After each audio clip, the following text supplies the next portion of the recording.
I owned this car for literally 1 day. When we think of some of the worst financial decisions you could make as an individual, cars are probably on the top of the list, especially new cars. Unlike homes, especially in Canada, cars are a depreciating asset. So is it better to get a used car or a new car? In my personal opinion, if you're going to buy a car, it's better to buy it outright in cash, which means probably a used car, because a lot of people aren't going to afford a brand new car. So leasing is always an option and financing your car, but it really is probably one of the worst decisions you can make, especially as a young individual who already might be saddled with debt like student debt. Let's talk about it in today's video while we look at some articles and some TikTok videos on this particular topic. I want to know what y'all's car payments are every month, because I refuse to believe that I am the only person with a high car payment, and I refuse to believe that my husband is the only man with a high truck payment. I don't know if y'all see it, but I literally see vehicles posted for sale now for like $100,000 to almost $200,000. And there is absolutely no way that people are purchasing these vehicles without paying a high car payment.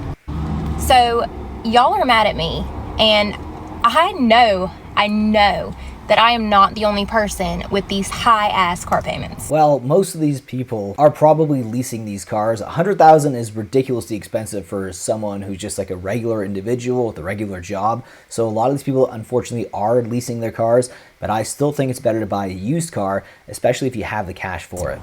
I'm not. And other people just might not be telling you what their car payments are, but there are a lot of people with these high car payments for absolutely no reason. Vehicles now are not the same cost as vehicles used to be. I can look online and find a hoopty, and it's going to be like $15,000. That is wild. So please, tell me what your car payments are, because I need to prove a point that I am not the only person in this predicament.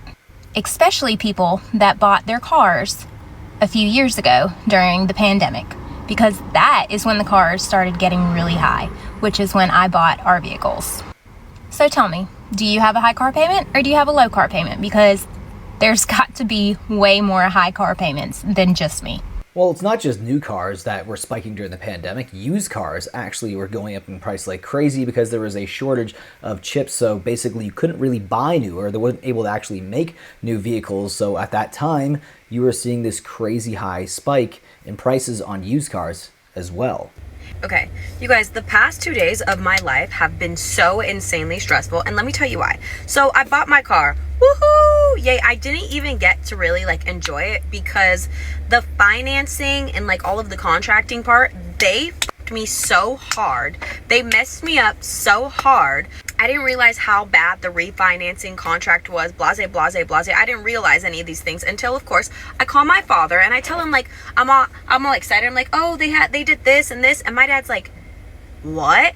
Basically, they signed me up for gap insurance. Didn't need it. Honestly, guys, I can go back and forth about how shitty the contract was, but luckily there's a 2-day canceling like contract fee. So instead of buying this car that I was so excited to do, so you got to be careful also when you're going to these car dealerships. A lot of the money that they make is going to be based on commission, and that's going to be on things that you might not necessarily need. So that's another thing you got to be very careful of, especially new cars. I owned this car for literally 1 day. I am no longer buying this car, and I'm here at Mercedes-Benz right now, and I'm dropping it off. I owned this car for literally 1 day.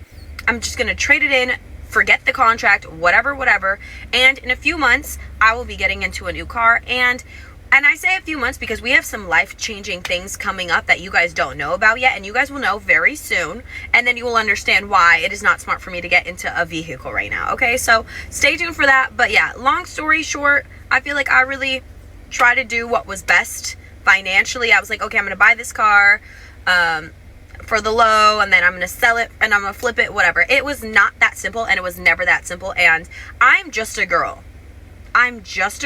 Walking away from the situation, I can say that I learned a lot and what not to do moving forward. So I am blessed and grateful for that. But I'm really not liking Mercedes-Benz right now, or like the people at this exact location, because of how they went about things. They literally played me. Anyways, I'm here. Let's drop it off. Whatever. I brought Pumbaa. I brought him today for some emotional support. Come on, Pumbaa. Let's go. I have officially arrived. with my special guest Pumbaa. So obviously there's a lot to take away from that video. You know, one being it's a Mercedes-Benz, so already if you're that young, in my opinion, unless your family is ridiculously wealthy, you shouldn't be buying a brand new Mercedes-Benz. Now on top of that, with all the add-on fees, probably making it inexorbitantly expensive for someone who very well might be buying their very first car. Here's a Yahoo Finance article, why car payments are skyrocketing in 2024, and this can be also basically plastered for 2025 because you're going to be seeing a lot of the same issues come up.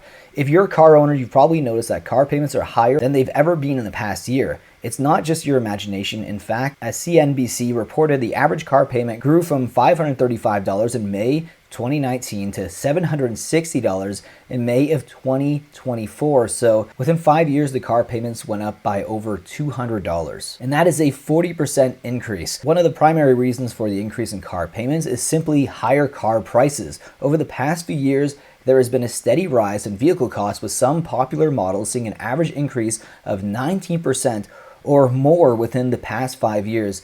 That almost is not quite as much as the 40% gain in the car payments, but still, that is a ridiculously high percentage increase in just 5 years for a new car. We're also talking about high interest rates as well. Another significant factor contributing to high car payments is rising interest rates. As the Federal Reserve continues to keep interest rates relatively high, auto lenders are also increasing their rates, making it more expensive to finance a car purchase. Today, auto loan rates are just above 9.5% per market watch. With longer loan terms becoming the norm, consumers end up paying more in interest over time. This is the biggest financial mistake I made in my 20s. And fixing it is probably the biggest reason we can afford for me to be a stay-at-home mom now. It's cars.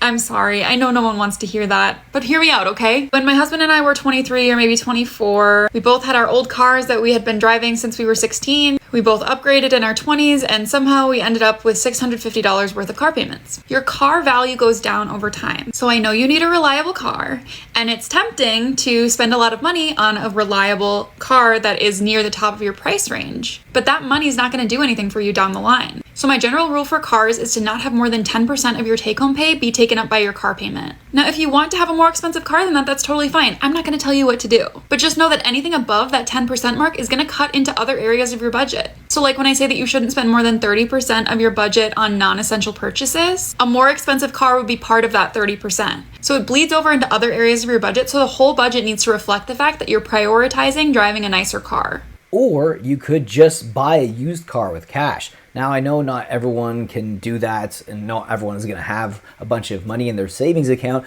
but if you really think about the benefits of that versus leasing a new car, it really is surprising that people even consider leasing a car unless it's just for work, because if it's for work, it's completely understandable in some situations, but if this is a personal car, you should really consider just buying a car for cash, a used car at that. To consider myself pretty financially responsible in a lot of aspects of my life, but when it comes to my car, I'm definitely not the most responsible and have made some mistakes that I think have cost me kind of a lot of money in the car department. My car in high school was a 2012 Nissan Sentra. My parents kind of got me the car that my mom was driving for a couple of years, and then when I got my license, my mom got a new car. They gave me that car, and then the deal was that I had to pay them back half of the car's value by the time that I graduated from high school. I owed my parents $4,000 in high school, so they definitely helped me out with getting the car. Not that I tried to not take care of that car, but essentially around the 80,000 mile mark, my car just started to have so many problems, and 80,000 miles is just not a high amount. And when we took it to the shop the last time right before I got rid of that car, Nissan guy said that the whole right side of the car was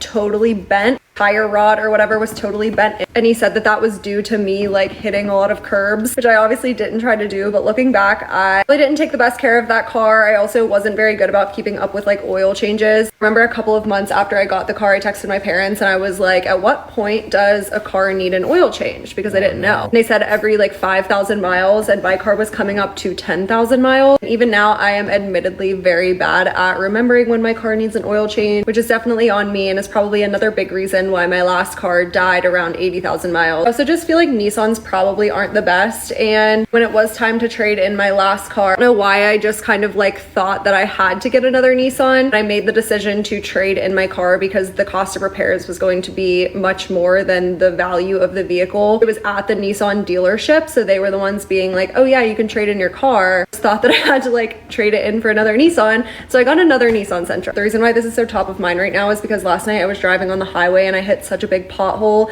and my tire like popped immediately and I had to call AAA to get my car towed. It's at the shop right now and it's also getting an inspection and an oil change because my inspection has been expired since September, which again is totally on me not being responsible about that one. And the oil change is probably long overdue. I feel like it's at around like 7,000 miles right now. Long story short, this stuff can end up costing you a lot of money and it's definitely something that I need to start being more responsible about. Yeah, definitely take that advice. Get your oil changed when it's necessary. Don't let it linger, and that's just going to cause more problems for you down the road, and it's going to cost you more, especially considering car payments in general are already really high. And if you're going to add not caring about the vehicle on top of that, it's going to be even worse for you in the future. Anyways, guys, I hope you enjoyed today's video. If you did, leave a like down below. Subscribe if you're already to the channel. Let me know your car payment stories down below in the comment section. I will see you guys in the next one. Take care.